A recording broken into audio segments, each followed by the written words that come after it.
Najpre ćemo se podsjetiti desetica i jedinica.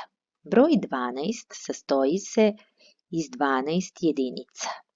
Od toga 10 jedinica pripada jednoj desetici. Preostaju još 2 jedinice. Zato ćemo broj 12 zapisati kao zbir brojeva 10 i 2. Na isti način prikazat ćemo broj 15. Broj 15 se sastoji iz 15 jedinica, od toga 10 jedinica pripada jednoj desetici, ostaje nam 5 jedinica. Zbog toga ćemo broj 15 zapisati kao zbir brojeva 10 i 5. Na isti način zapisat ćemo broj 14. Broj 14 se sastoji iz 14 jedinica, od toga 10 jedinica pripada desetici i preostaju 4 jedinice. Zato ćemo broj 14 zapisati kao zbir brojeva 10 i 4. Broj 16 sastoji se iz 16 jedinica, od toga 10 pripada jednoj desetici i preostaje nam još 6 jedinica. Zato ćemo broj 16 zapisati kao zbir brojeva 10 i 6. Naučeno pravilo ćemo sada primeniti na primjerima. 11 je jednako 10 plus 1.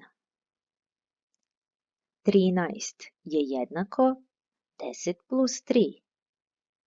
17 je jednako 10 plus 7. 18 je jednako 10 plus 8. 19 je jednako 10 plus 9.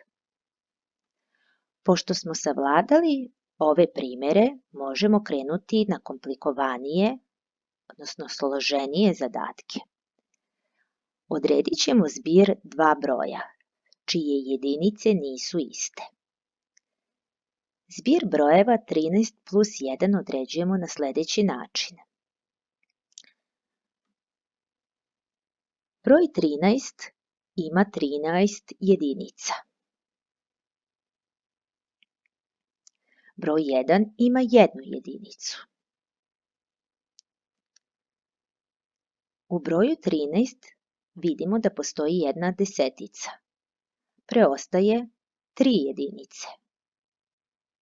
U broju 1 postoji samo jedna jedinica. Te jedinice ćemo grupisati, a onda ćemo na osnovu toga zapisati jedna desetica je broj 10 plus, sada zapisujemo jedinice 3 i 1. Jedinice smo izdvojili, zato ćemo ih staviti u zagradu. Sada možemo nastaviti računanje. Desetica čeka da se izračunaju jedinice u zagradi. Kada se to uradi, broj jedinica ćemo pridružiti desetici. Dobit ćemo broj 14. Na isti način odredit ćemo sljedeći zbir. 11 plus 2. Broj 11 ima 11 jedinica. Broj 2 ima 2 jedinice. U broju 11 primećujemo jednu deseticu, odnosno 10 jedinica, i jednu jedinicu koja je preostala. Broj 2 ima 2 jedinice. Sve jedinice ćemo grupisati. Zato ćemo zapisati jedna desetica plus jedinice 1 i 2. Pošto smo jedinice grupisali, stavit ćemo ih u zagradu. Desetica čeka da se izračunaju jedinice u zagradi. Kada to uradimo, jedinice ćemo pridružiti desetici. Dobit ćemo broj 13. Zbir brojeva 13 plus 3. Znamo da broj 13 ima 13 jedinica, a broj 3 ima 3 jedinice. U broju 13 možemo izdvojiti jednu deseticu, ostaće 3 jedinice, a u broju 3 imamo samo 3 jedinice. Jedinice ćemo grupisati. Izdvojit ćemo deseticu. Imali smo 3 jedinice u broju 13 i 3 jedinice u broju 3.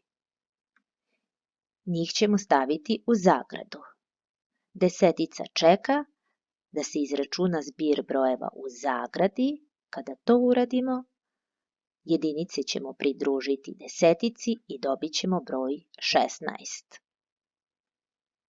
Dato pravilo ćemo primeniti na sljedećim primjerima. 16 plus 3 jednako je 1 desetica plus 6 jedinica plus 3 jedinice. Jedinice grupišemo. Desetica čeka da se izračuna zbir u zagradi. Sada ćemo jedinice pridružiti desetici i dobiti broj 19.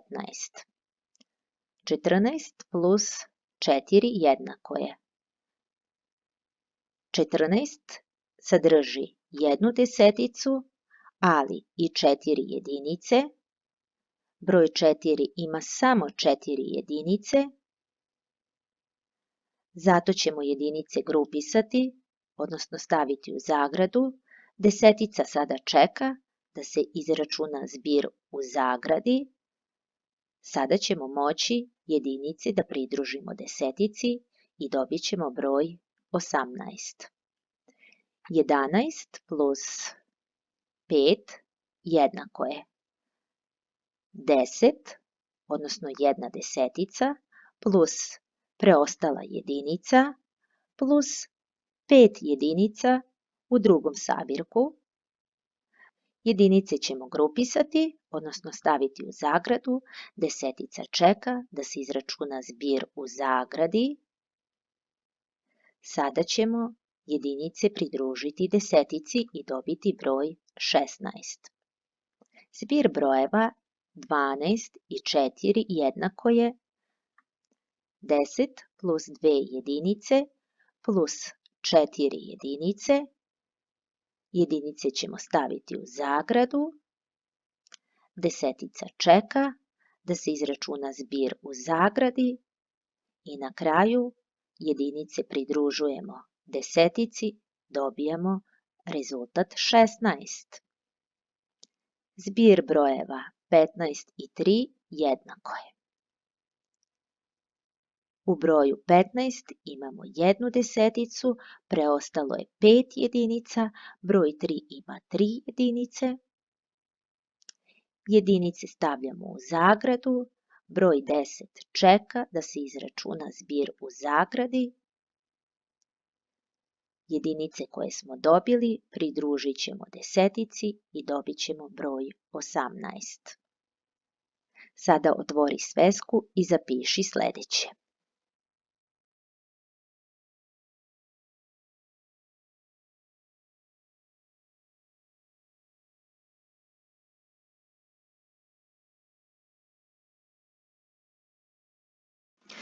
Na 44. strani neki zadaci bi mogli da vam prave poteškoće. Prvi zadatak ne bi trebalo da vam predstavlja problem, ali možemo prokomentarisati drugi zadatak. Drugi zadatak kaže najmanji neparan broj druge desetice uvećaj za 6. Najmanji neparan broj druge desetice je broj 11, treba ga uvećati za 6, dakle treba zapisati 11 plus 6. Treći zadatak kaže odredi broj koji je za 5 veći od najmanjeg parnog broja druge desetice. Najmanji parni broj druge desetice je 12, njega treba uvećati za 5. Znači treba zapisati 12 plus 5. Četvrti zadatak traži da se izračuna koliko dinara je Marko imao pre kupovine.